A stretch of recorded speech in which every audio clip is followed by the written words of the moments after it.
tema dessa mensagem bíblica é diante do trono de Deus. Diante do trono de Deus. Apocalipse 21. E nós, aliás, Apocalipse 22, melhor dizendo. E vamos ler do versículo 1 até o versículo 7.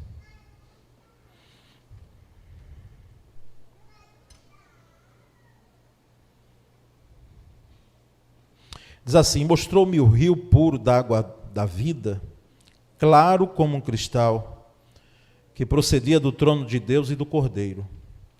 No meio da sua praça, e de um e de outro lado do rio, estava a árvore da vida, que produz 12 frutos, dando o seu fruto de mês em mês, e as folhas da árvore são para a saúde das nações.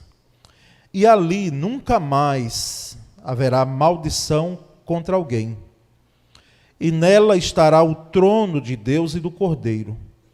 E os seus servos o servirão. E verão o seu rosto. E nas suas testas estará o seu nome. E ali não haverá mais noite. E não necessitarão de lâmpada, nem de luz do sol. Porque o Senhor Deus os ilumina, e reinarão para todo sempre. E disse-me: estas palavras são fiéis e verdadeiras. E o Senhor, o Deus dos santos profetas, enviou o seu anjo para mostrar aos seus servos as coisas que em breve hão de acontecer.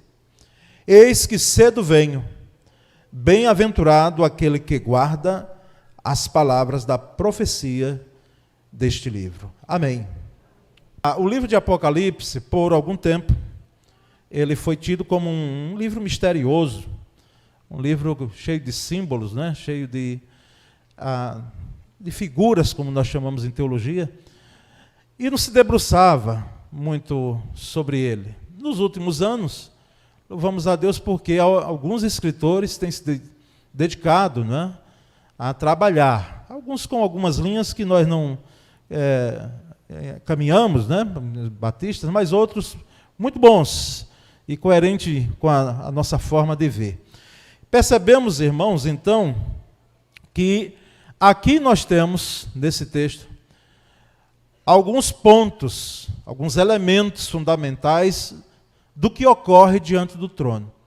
Porque se vamos perceber o livro de Apocalipse, lá desde o capítulo 1, o Senhor Jesus se apresenta a João na ilha de Patmos, e ali ele começa a dizer quem ele é, não é? Algo maravilhoso, está destacando bem lá no capítulo 1, e no capítulo 2 ele vai escrever, João vai escrever por ordem de Jesus às igrejas ali da Ásia, as 7 igrejas, e toda a trajetória do livro vai se encaminhando em elementos que acontecem aqui na terra e depois acontecem num plano celestial, que é o caso do capítulo 22.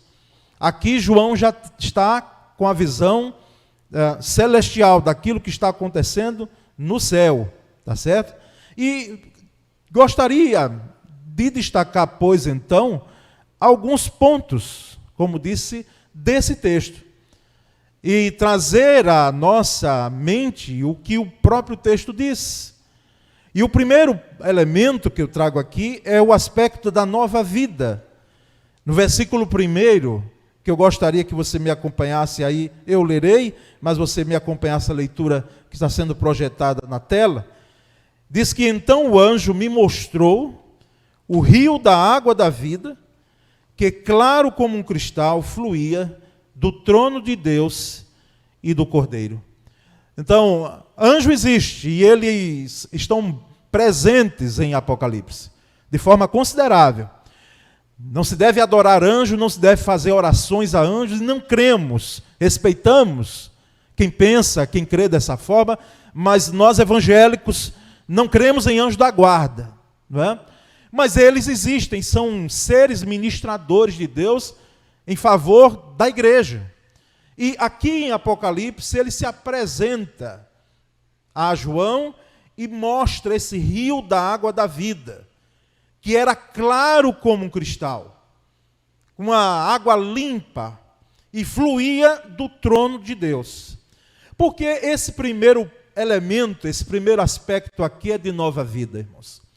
Porque rio, quando nós percebemos em hermenêutica sagrada, que é uma disciplina que estudamos no curso teológico, rio, ele é algo que demonstra, e a água também do rio, é uma figura de uma nova vida, de algo novo.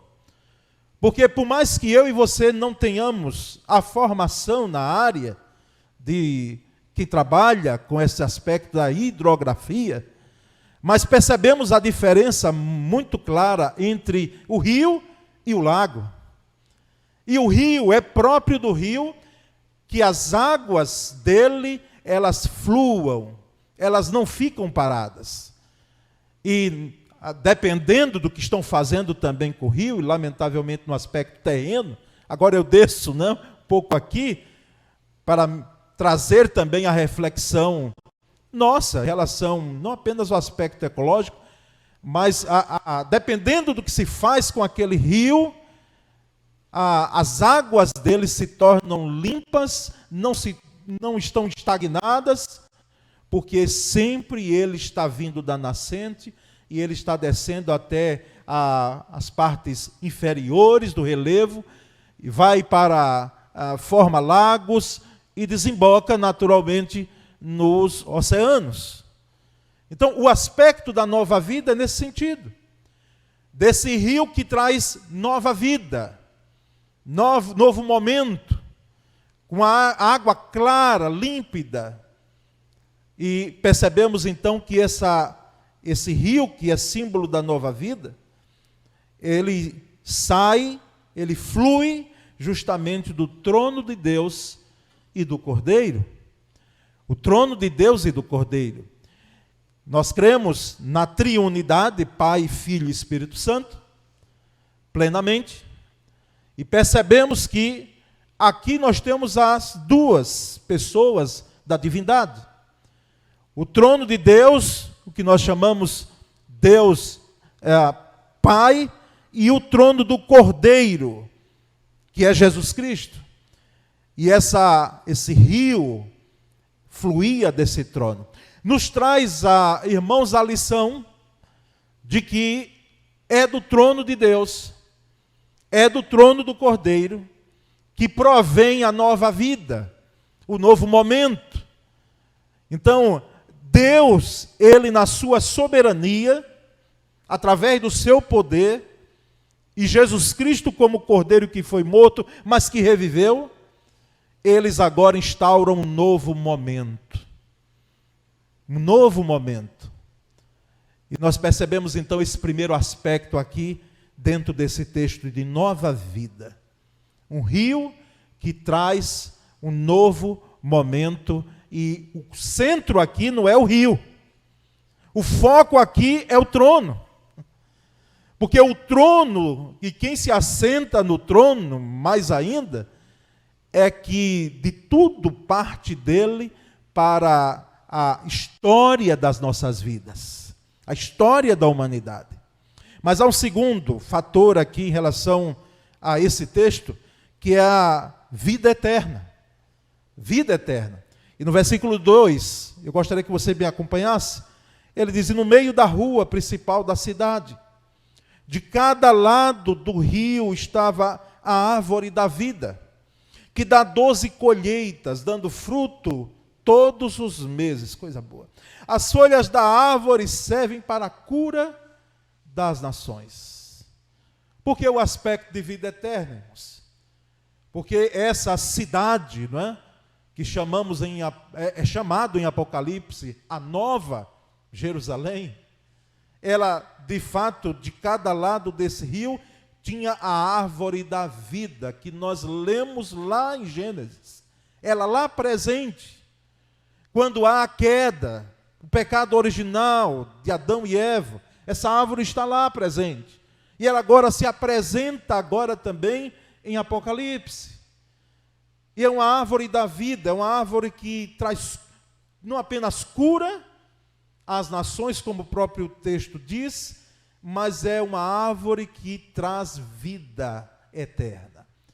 Por isso que aqueles que são afeitos à leitura do texto bíblico vão de lembrar de que lá no Éden foi colocado um anjo que guardava, não é? Olha o anjo presente de novo, o ser celestial, o caminho para a árvore da vida, para que aquele casal não se aproximasse, diz a narrativa de Gênesis, e ali comessem do fruto e vivessem para sempre. Mas nós percebemos aqui então que essa vida eterna é um fato. A nova vida, um novo momento e uma vida eterna que foi dada, foi realizada pelo Cordeiro que estava no trono. E que foi imolado e foi morto por mim, por você, e como diz o apóstolo João, capítulo 3, versículo 16 do seu evangelho, diz que Deus amou tanto o mundo que deu o seu Filho único para que todo aquele que nele crê não pereça, mas tenha a vida eterna. Se alguém um dia perguntar para você quem é a vida eterna, o que é vida eterna, não hesite em dizer que a vida eterna é Jesus Cristo. É Jesus, o Cordeiro que foi morto. Ele abriu o novo e vivo caminho para que nós possamos, então, em Cristo Jesus, ter vida eterna. E por que essa questão de vida eterna? Porque nós não fomos feitos para morrer. Por isso a nossa dificuldade em lidar com morte, que como pastores, não é, pastor Flávio? Nós lidamos quase que semanalmente. Quase que semanalmente. E nós percebemos que diante da morte, ela é impactante. E como disse o pastor Isaltino Gomes Coelho Filho, um dos escritores, pastor batista que mais escreveu no nosso meio, deixando uma boa literatura, batista, coerente, alguns aspectos que ele defendia, que dá-nos uma liberdade de pensar diferente, mas ele disse que a morte não tem nada de bonito, a morte é feia, a morte é triste, e por isso a nossa dificuldade em lidar quando perdemos entes queridos. E não precisa ir muito longe. Às vezes nem conhecemos a pessoa.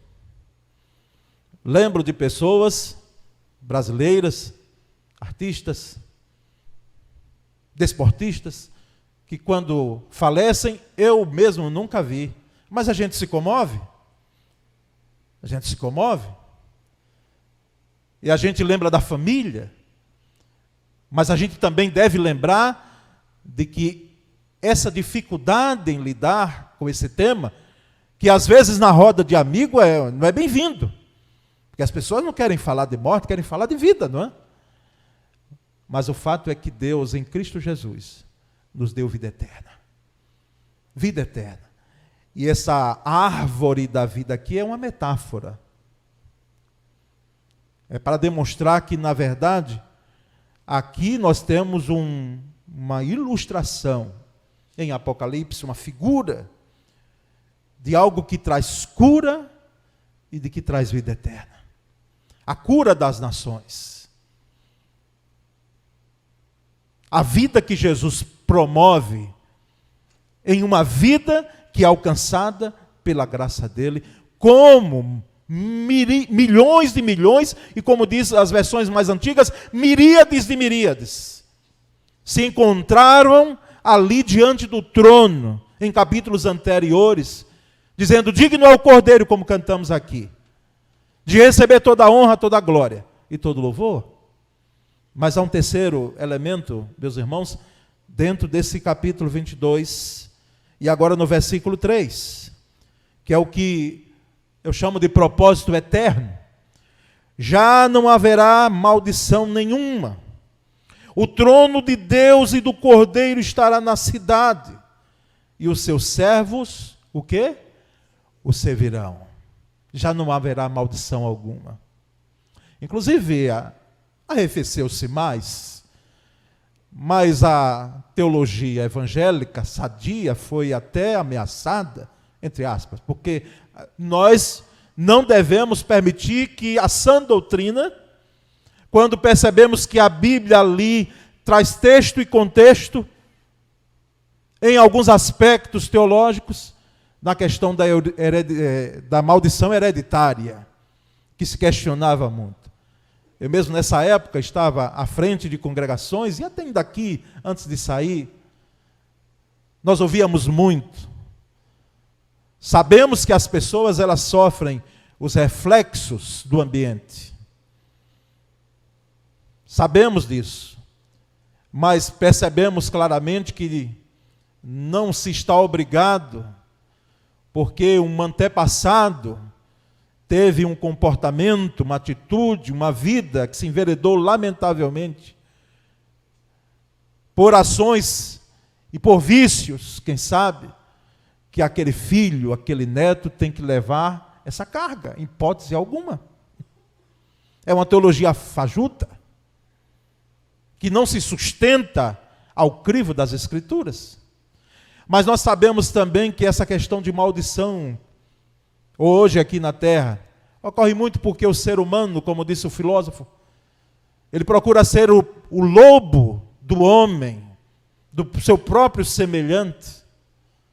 E percebemos que no plano celestial já não haverá maldição alguma, porque o trono de Deus e do Cordeiro estará nessa cidade, e o aspecto que eu destaco aí é que os seus servos o servirão. Ou seja, meu irmão, quem pensa que céu, e céu é estar com Jesus, nós só vamos ficar, quem sabe, cantando os hinos, com as harpas como tem lá em Salmos e em Apocalipse, e tendo aquela coisa que, quem sabe, para alguém que não entende esse negócio aqui, diz, é um negócio enfadonho. Está redondamente enganado, porque nós continuaremos servindo ao Senhor. É claro que não haverá necessidade nenhuma de pastor lá, porque nós teremos o supremo pastor e bispo das nossas almas, Jesus Cristo. Mas nós continuaremos servindo. É impressionante que na eternidade, por isso que é o propósito eterno, nós continuaremos louvando ao Senhor. Aí nós brincamos com os músicos, Malu, que lá nós, assim, temos que ver o que a gente vai fazer, né? Mas os músicos, os cantores, continuarão lá servindo, Lucas, né? E Fabrício, que eu vi entrar também aí. Ele aqui. Continuaremos louvando, Evangelho, exaltando, mas não apenas isso, não é minimizando, mas não só isso. Inclusive, se você me pergunta, e o que vai ter mesmo, pastor? E quem vai saber? Nos seus detalhes, porque o próprio apóstolo Paulo, na sua experiência lá em 1 Coríntios, ele diz que subiu até o terceiro céu, porque o judeu tinha uma categoria de céus, ou seja, ele subiu, ele teve uma visão celestial, e ele viu coisas que ele não podia nem narrar direito. Por isso que Apocalipse é cheio de figuras, não apenas no intuito, como dizem alguns comentaristas, de que esse livro não fosse destruído, se fosse feito de forma aberta, sem as figuras. Não, é porque João não tinha dimensão do que era. E percebemos então que haverá um propósito eterno. Um propósito eterno. Irmãos em Cristo, que já nos antecedem na glória, eles servem diante do Cordeiro, diante do trono. Eles louvam, eles exaltam o Senhor. A esse Cristo, Jesus, que se fez servo, e que nos serviu, e que entregou a sua vida por nós, nós o serviremos eternamente. Que privilégio, irmãos, que honra! Mas nós temos um outro elemento dentro do texto, que é o da comunhão eterna. Me acompanha a leitura no versículo 4. Eles verão a sua face, o seu rosto, o rosto de Jesus, o rosto do Cordeiro. E o seu nome estará em suas testas, o nome do Cordeiro, nas testas dos servos do Cordeiro. É uma comunhão, irmãos. Por quê? Porque comunhão eu só posso ter quando eu estou perto. Nesse mundo virtual, é claro que eu posso fazer sim um contato, nesse mundo online com alguém, mas eu reitero aqui que comunhão, no sentido bíblico, é eu sentar perto de você, eu estar com você, é eu ver o seu rosto. Não esqueça o dia que aqui subindo nesse templo, eu fiz uma tomada de vídeo aqui rapidinho vindo para cá, e os bancos totalmente vazios naquele tempo de reclusão total da pandemia. E quando compartilhei com a igreja, eu vi alguns irmãos dizer: pastor, tenha misericórdia, está doendo muito, a gente queria estar aí. A gente queria estar juntos aí. E nós voltamos. Mas alguns não voltaram. Porque até se pensava, e quando eu via, eu não sabia. Nós não sabíamos, na realidade. Eu vi muito falar que seria um boom da igreja, porque as pessoas ficariam com saudades da casa de Deus, como a gente teve. E nós não somos melhores do que os que não estão vindo, porque tem as razões. Mas, irmãos, comunhão é estar próximo, é eu ver o rosto, e essa comunhão eterna é o privilégio, a graça que nem Moisés teve. Porque Moisés desejou. Você vai notar, Moisés: Senhor, me mostra quem és tu, deixa eu te ver. Olha. E aí o Senhor chega e diz para Moisés: Moisés, se aquiete. Porque você não pode me ver. Porque se você me ver, a minha glória será tão grande que você vai embora. Então, lá em toda uma linguagem metafórica, ele disse: eu vou passar por você aí, e você vai me ver pelas costas. Aí se você diz: e Deus tem costas? Não, é uma linguagem que a gente chama antropomórfica. É trazendo a linguagem humana para a divindade, para que a gente entenda. E nós percebemos então que nem Moisés, um homem que falava cara a cara com Deus, um líder, um homem de Deus, um profeta, que subia, e quando subia ao Monte Sinai, o monte fumegava, havia trovões, o povo ficava com medo dos judeus. E quando esse homem uma vez desceu, o rosto dele brilhava. Lembram disso? Brilhava, o fulgor era tão grande da presença de Deus. Mas nem ele mesmo teve o privilégio em vida, porque agora ele contempla o Cordeiro, ele contempla Yahvé, o trono de Deus, ele contempla. Mas, irmãos, nós veremos o rosto de Jesus. Veremos o rosto de Jesus. Ô bênção! Essa comunhão eterna, quando diz que aqui eles verão a sua face, e o seu nome estará em suas testas. A visão é muito importante, irmãos. Eu uma vez pregando sobre o que você escolheria, fiz uma pergunta aqui que não pedi que ninguém levantasse a mão, porque a maioria das pessoas já decidem assim. Daqui para frente, imagina que pergunta. Você escolheria, não tem nenhuma das alternativas. Ou é uma ou é outra. Você escolheria não enxergar mais nunca, enquanto vida você tivesse. Ou você não falasse mais nunca. Qual é a opção aí que você está escolhendo? Certamente, penso eu, porque penso assim, eu estou dizendo, eu sou mais... ficar sem falar, porque vou aprender a linguagem dos sinais, não é? Ou vou escrever na tabuinha, como Zacarias fez, porque ficou mudo por um tempo. Mas eu não ter o privilégio de ver gente querida, de ver meus filhos crescerem, uma já está grandinha, mas Isaac, nos seus 7 anos,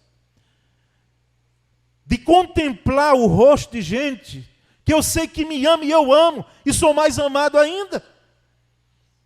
De contemplarmos o rosto dos nossos familiares. E para quem é pai e mãe sabe muito bem dos nossos filhos, que são os nossos xodós. Dos sobrinhos, para quem ainda não casou e nem quer casar, pronto. Mas é aquele sobrinho, aquela sobrinha que é filha. O rosto de gente querida. Mas louvado seja Deus, nós veremos o rosto de Jesus. Esse rosto que aqui nós adoramos, nós cultuamos sem vermos. Sem ver, não temos a visibilidade com os nossos olhos tangíveis, visíveis, humanos. E aí o texto, para não ficar sem o comentário, diz que o seu nome estará em suas testes. Em suas testes. Quem é que lembra quando a besta, sinal da besta, lá em Apocalipse tem, junto com o anticristo, a marca será colocada onde? Ou aqui no pulso, não é? Ou na testa. E aí tem gente que pergunta, por que nesses dois locais? Porque sem cabeça você não vai ficar vivo de jeito nenhum. E sem braço, a não ser que você esteja numa situação de agressão ao seu próprio corpo, para decepá-lo. Irmãos, não se admirem, porque eu não pego o caminho, e não devemos pegar o caminho, de algo que muitas vezes a gente tem acesso a alguns vídeos que causam um pavor. Mas a questão, irmãos, vai se afunilando cada vez mais, porque preste bem atenção, essa questão de chip, que as pessoas morrem de medo, lá na frente vamos chegar a algo semelhante,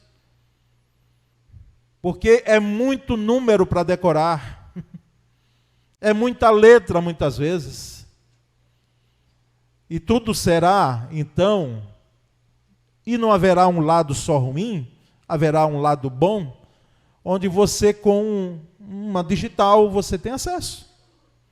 Mas a besta e o anticristo certamente vão pegar carona nisso. Mas diferentemente da besta, que colocará um sinal para que traga implicação para aqueles que ficarão ali, que não adorarão, para que não possam fazer negócios, comprar alguma coisa, o Cordeiro de Deus coloca o seu nome, porque nós somos propriedade dele, que nós somos de Jesus, e isso ele faz sem imposição alguma. Ele fez por amor, por graça, e nós somos alcançados pela graça única e exclusivamente. Comunhão eterna. Mas nós temos também aqui o que podemos chamar de presença eterna diante do trono. Presença eterna. Versículo 5, não haverá mais noite. Eles não precisarão de luz de candeia, nem da luz do sol, pois o Senhor Deus os iluminará, e eles reinarão, novamente aqui, para todo o sempre. Uma presença eterna. Nós sabemos que um dos atributos da divindade, Pai, Filho e Espírito Santo, é a onipresença. É a onipresença. Que Satanás não é onipresente. Ele precisa contar com as suas hostes, não é? Com demônios, para que possam estar em outros lugares. Onipresença é atributo apenas da divindade. Mas aqui nós temos a presença eterna, porque a presença ali, diante do trono, daquele que se assenta no trono e do Cordeiro, não há necessidade alguma de luz. O sol, que com tanto fulgor naqueles dias ensolarados, bate na janela, quem sabe, da sua casa, do seu apartamento. E aqui no Nordeste conhecemos muito bem essa temperatura que daqui para frente agora é muito mais solzão. É comparado a uma velinha diante daquele que é o sol da justiça. O sol, com todo o seu fulgor, é uma velinha perto da presença daquele que detém todo o poder de iluminar, e onde ele chega, as trevas, elas são dissipadas. Por isso que em outro momento eu contei aqui uma lenda, não é? Que diz que chegaram para o sol e disse: Sol, não vá lá para a terra não, porque lá é tudo escuro, não é? Há algumas crateras, algumas coisas, está tudo escuro, está um caos. E aí o sol veio de todo jeito. E quando o sol surgiu, não é? Diz essa lenda, e apareceu na terra, tudo ficou iluminado, as trevas foram dissipadas. E aí depois perguntaram a ele: e as trevas? E as noites? Ele disse: não vi nenhuma treva. Quando eu cheguei, não vi. Por quê? Porque quando ele chega, a noite vira dia. Onde o Cordeiro chega, onde o Cordeiro está, onde Jesus está, onde aquele que se assenta diante do trono está, a luz, a claridade, ao fulgor da sua presença. A presença eterna. E nós vamos perceber nos versículos 6 e 7, me acompanha a leitura, que o texto termina dizendo o seguinte: disse-me estas palavras, o anjo dizendo a João, e ele escrevendo: estas palavras são fiéis e verdadeiras. E o Senhor, o Deus dos santos profetas, enviou o seu anjo para mostrar aos seus servos as coisas que em breve hão de acontecer. Versículo 7. Eis que presto venho, ou seja, eis que cedo venho, como a versão que li anteriormente. Eis que breve venho. Bem-aventurado aquele que guarda as palavras da profecia deste livro. 2 ou 3 comentários rápidos em cima desses 2 versículos. Primeiro, aqui o anjo diz que aquilo que estava sendo escrito, que João estava vendo e escrevendo, ele tem veracidade. Ele tem veracidade. Por isso que esse livro entrou no cânon, que a gente chama. Entrou na Bíblia. Por isso que faz parte aqui da Bíblia. Não é um livro que nós devemos deixar de lado. E algumas pessoas dizem: é muito difícil. Não. Aqui está a história das nossas vidas, irmãos. E nós vamos perceber então que há veracidade. Há veracidade naquilo que está escrito. Para mostrar aos servos de Deus as coisas que em breve hão de acontecer.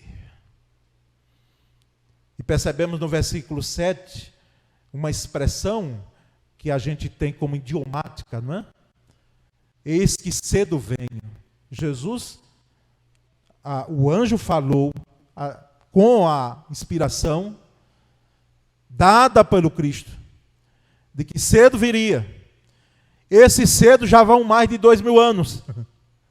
E que cedo é esse? Por que é que não aconteceu? Porque certamente para nós, e até para a história, convenhamos, para as nossas vidas, um ano faz muita diferença. Uma década. Mas para a história, é pouco. E principalmente para a história da humanidade, é pouco. E digo mais, para Deus, é como a Escritura diz, que não há muita dificuldade de que aquilo que é de 1000 anos, Ele fazer que aconteça em um dia. Então, eis que cedo venho, é uma promessa, é um alerta, de que de fato acontecerá. É só uma questão de tempo. Porque nós sabemos que Jesus virá um dia. Ou como eu costumo dizer, ou ele um dia virá para nos buscar, isso certamente, ou nós vamos ao encontro dele quando partimos daqui. Algumas considerações finais, irmãos. Veja a ligação de Gênesis e Apocalipse. A Bíblia é maravilhosa. Nós devemos amar esse livro, não adorá-lo, idolatrá-lo, não. Nós adoramos aquele que inspirou o livro, a Bíblia. Mas como é maravilhosa, numa distância de 1500 anos do que se ocorreu, dos primeiros escritos, até os últimos. Um autor só. Diferenças apenas no estilo de escrita, de poder narrar o que se via e o que se recebia. O jardim perdido. Bote o próximo slide para que a igreja também leia enquanto eu falo. O jardim perdido no Éden é o jardim reconquistado no céu. Louvado seja Deus. Quando Adão e Eva saem dali do Éden, é triste aquela cena. É triste. Eles saem do paraíso. Agora, esse paraíso, não terreno, mas celestial, é reconquistado. Lá o ser humano foi impedido no Éden pelo pecado de comer da árvore da vida. Havia uma barreira, uma espada que se mexia, e ali um ser angelical, como falei. Mas agora, aqui, em Apocalipse 22, ele pode se aproximar e se alimentar da árvore da vida. Lá no Éden, ele adoeceu pelo pecado. Adoeceu e morreu, física e espiritualmente. Adão e Eva e os seus descendentes, e ocorre conosco. Mas agora, aqui em Apocalipse, ele é curado do pecado. Ele é curado do pecado. Lá no Éden, ele foi sentenciado de morte, o ser humano. E aqui, no Apocalipse 22, ele toma posse da vida eterna, que é o sonho de todo ser humano em condições normais, a não ser que esteja louco e queira tirar a sua vida, intentar contra a sua vida. Mas nós queremos viver.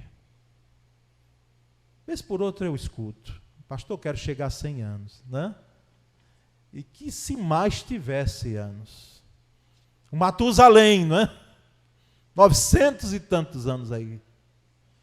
Por quê? Porque apesar das dificuldades que enfrentamos, nós gostamos de viver. E mais do que isso, lembrem do primeiro aspecto ou do segundo aspecto que destaquei: nós não fomos feitos para morrer.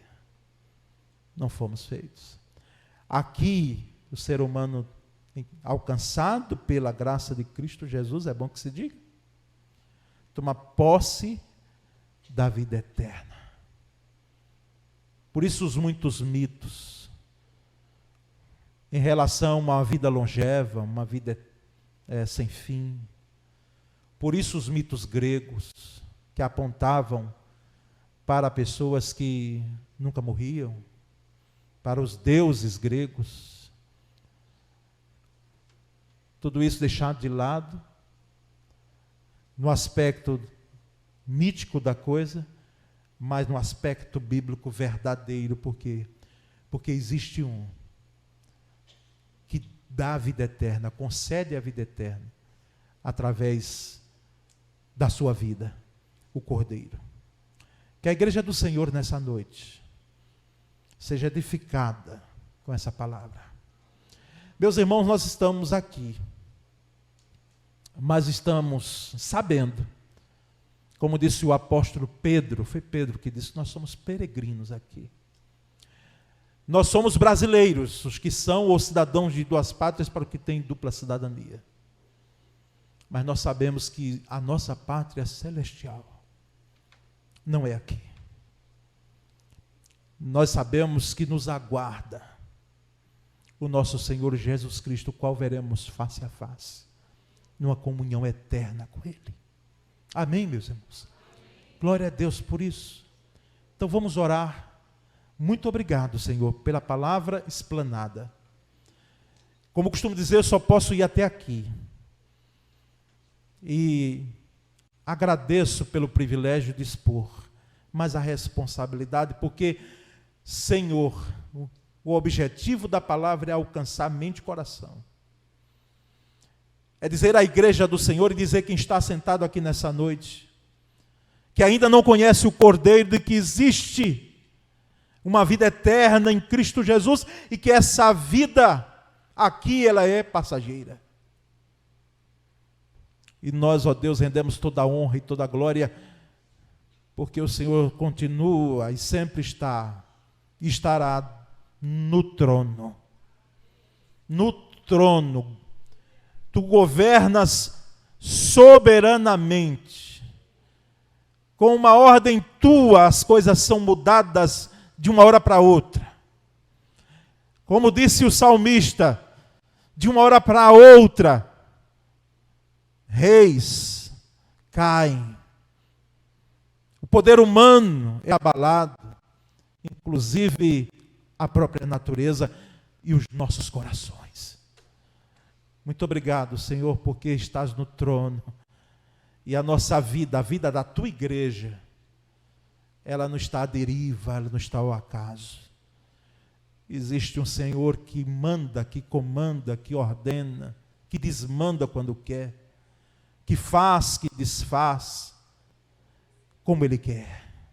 Rendemos a Ti toda a honra, toda a glória ao Cordeiro de Deus, que se assenta no trono.